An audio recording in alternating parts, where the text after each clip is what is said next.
7, 23, 2, 10, 0, 8, 2, 2 mètres, 10, 9, 2 mètres, 0, 8, 0, 6, 0, 3, 7, 5, 4.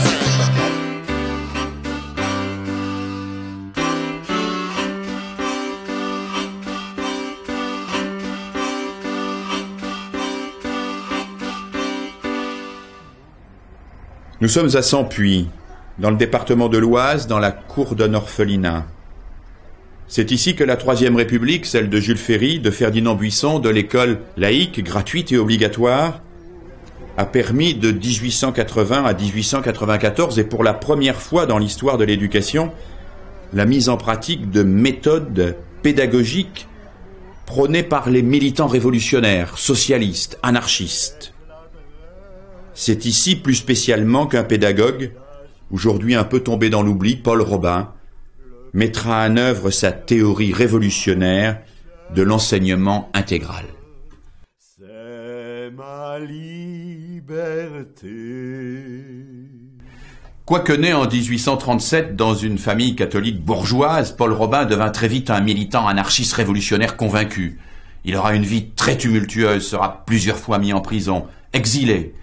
C'est d'ailleurs au cours d'un de ses exils en Suisse qu'il rencontre Ferdinand Buisson. Et ce même Ferdinand Buisson confiera à Paul Robin l'orphelinat de Sampuy. Et là, dans cet orphelinat, Robin va tenter de mettre en œuvre son idéal pédagogique. Quel est cet idéal pédagogique? Il consiste à affirmer l'égalité radicale de tous. Plus d'intellectuels et de manuels, plus de barrières entre ceux qui conçoivent et ceux qui exécutent, plus de barrières entre les littéraires et les scientifiques, plus de barrières entre les garçons et les filles.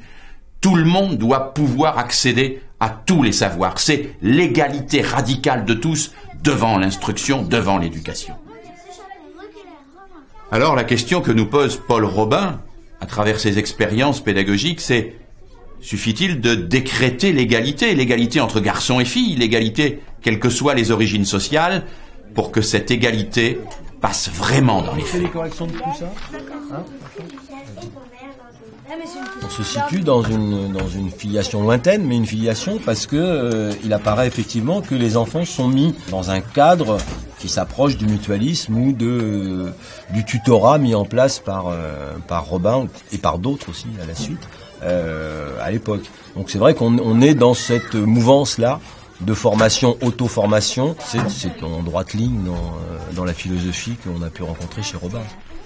Je travaille avec Modibo. Il n'a pas progressé, il a loupé plein de séances, il ne veut plus travailler quand je lui explique quelque chose. Il se fout de moi quand il lit et il ne fait pas d'efforts. Je passe mes récréations à le chercher. Donc là, je sais pas, mais très négatif. Ça, c'est pas... Donc est-ce que, en fait, le problème, c'est peut-être que c'est pas un problème de lecture, là. Mais ce qui est bizarre, c'est que Modibo, c'est un garçon. La personne qui a écrit celui-là, c'est un garçon. On dirait qu'il travaille mieux avec les garçons qu'avec des filles. Il faudra peut-être lui poser cette question-là. En 1880, quelques années après la Commune de Paris, c'est dans un climat de véritable guerre idéologique et scolaire que Robin devient directeur de l'orphelinat de Sampuy. Les républicains veulent se battre.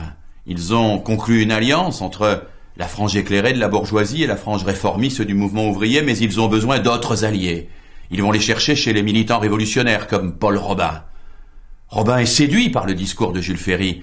On y parle d'anticléricalisme, de lutte contre l'emprise de la religion sur les enfants. On y parle de liberté et d'émancipation.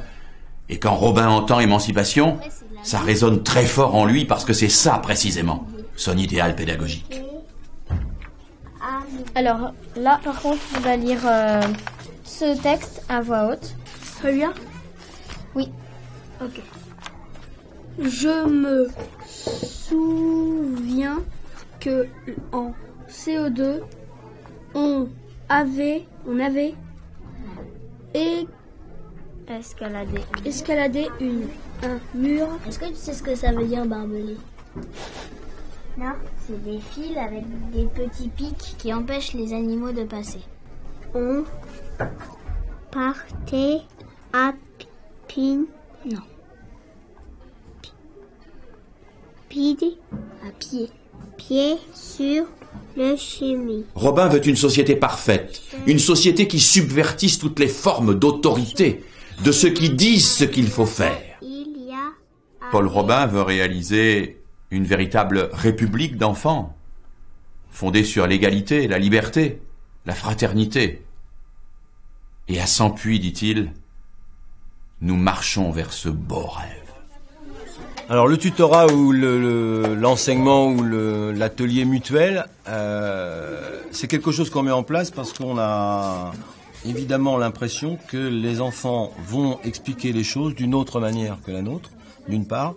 D'autre part, ça remet un peu le savoir à un niveau plus proche des enfants. C'est quelque chose qui est accessible. C'est un pouvoir accessible pour eux, dont ils vont pouvoir se servir pour aussi progresser. C'est-à-dire que le tuteur progresse autant que le tutoré, si on peut l'appeler comme ça, que celui qui est en formation. À ce niveau-là, c'est une pédagogie qui fait appel à une autre philosophie qu'on peut appeler anti-autoritaire ou non autoritaire, dans la mesure où effectivement il y a un partage de cette transmission de savoir. Donc il n'y a pas que les adultes qui sont détenteurs de ce savoir. Mais, et en parallèle, ça met donc les formateurs officiels, donc les instituteurs ou les professeurs, dans un espèce d'inconfort, un déséquilibre, qui est à mon avis quelque chose qui est une dynamique nouvelle.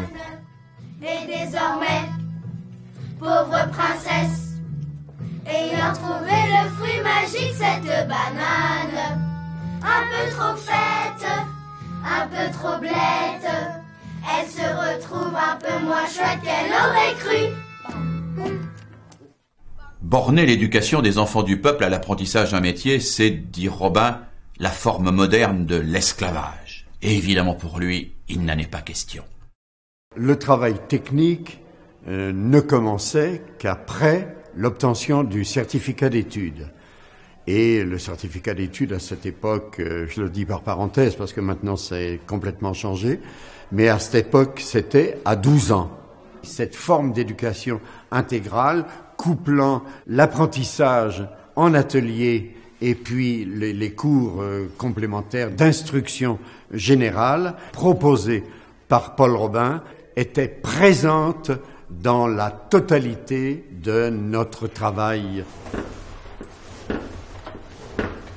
Et là, à Sampuy, Paul Robin va fonder toute sa pédagogie sur 3 principes essentiels.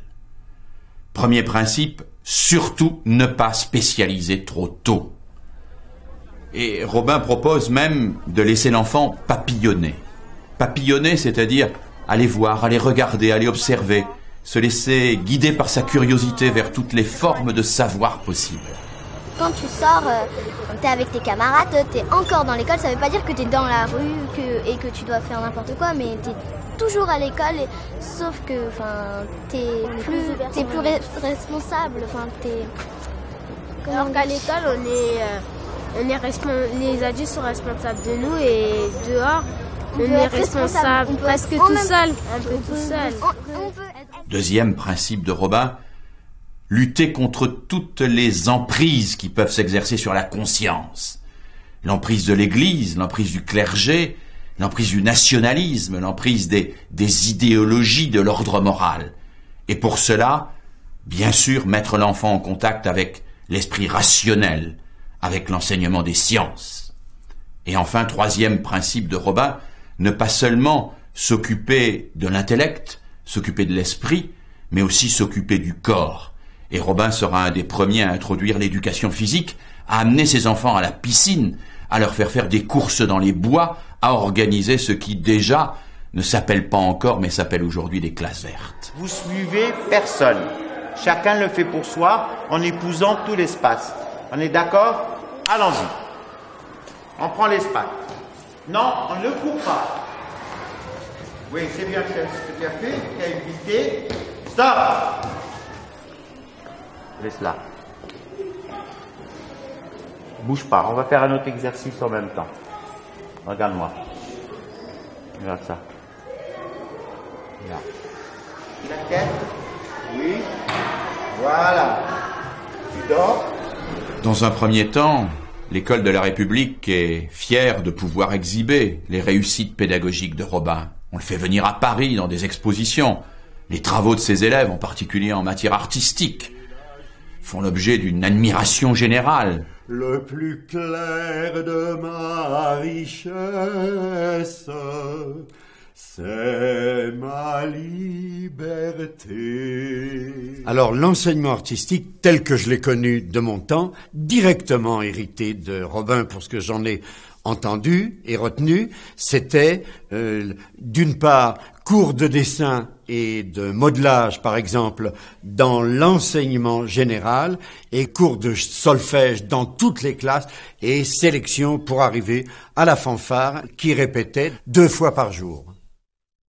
Et puis il y a un casus belli. C'est que Robin, depuis toujours, est un militant féministe convaincu, partisan de l'égalité des sexes. Or, la mixité qu'il prône est un tabou. C'est même un interdit. Alors Robin, à la suite d'une très violente campagne de dénigrement menée par la droite et l'extrême droite, va être démis de ses fonctions en Conseil des ministres. Robin voulait subvertir complètement les stéréotypes. On lit dans certains rapports sur l'orphelinat de Sampuy qu'on y voit des jeunes filles faire de la menuiserie, des garçons tricoter des mitaines. Est-ce qu'aujourd'hui, dans la mixité que nous avons faite, il y a véritablement une égalité de traitement et une égalité de chance entre les garçons et les filles? Dans notre pays, on ne discute pas la mixité. On pense que ça a été un progrès, et puis ça y est. Bon, la société est mixte, on a fait un progrès, on a mixé les classes. Dans d'autres pays, ça a interrogé, et en général, l'interrogation sur la mixité sociale, sexuelle, justement, a été parallèle aux interrogations sur la mixité sociale. Les garçons et les filles, en général, arrivent à l'école différents déjà. Et fermer les yeux sur les différences, c'est en fait fermer les yeux sur des inégalités. Donc quand on compare les attitudes des élèves, ce qu'apprennent les élèves selon qu'ils sont dans les classes mixtes ou non mixtes, qu'est-ce qu'on voit? Que les garçons comme les filles adhèrent plus aux stéréotypes de sexe. Par exemple, dans les classes mixtes, les garçons vont trouver normal d'être bons en maths ou en physique ou en informatique. Par contre, les lettres, les langues, ça paraîtra un peu féminin, donc ils vont s'abstenir de briller. Je pense que ça handicape les élèves, ces stéréotypes, ça leur colle à la peau et ça les canalise, alors que l'école est faite pour libérer. Ça les contraint. Je crois que l'école à la matière, elle pêche par abstention. Elle veut pas voir. La mixité, c'est évident, donc on n'en parle pas. Mais c'est pas si simple. Il y a quand même des problèmes dans les relations entre les hommes et les femmes, entre les adolescents et les adolescentes. Si on n'en parle pas parce que c'est un autre monde, l'école est coupable. Pour l'historien à courte vue, l'expérience de Robin est sans doute un échec. La direction d'un orphelinat pendant quelques années, des idées presque oubliées ou complètement banalisées. Et pourtant, Robin reste encore aujourd'hui une source d'inspiration extrêmement forte. Son projet d'une éducation égalitaire est un projet qui peut nous inspirer, qui doit nous inspirer, qui doit nous aider à dynamiser, peut-être même à dynamiter certains aspects de notre société qui restent profondément inégalitaires. Lettre 08 05 04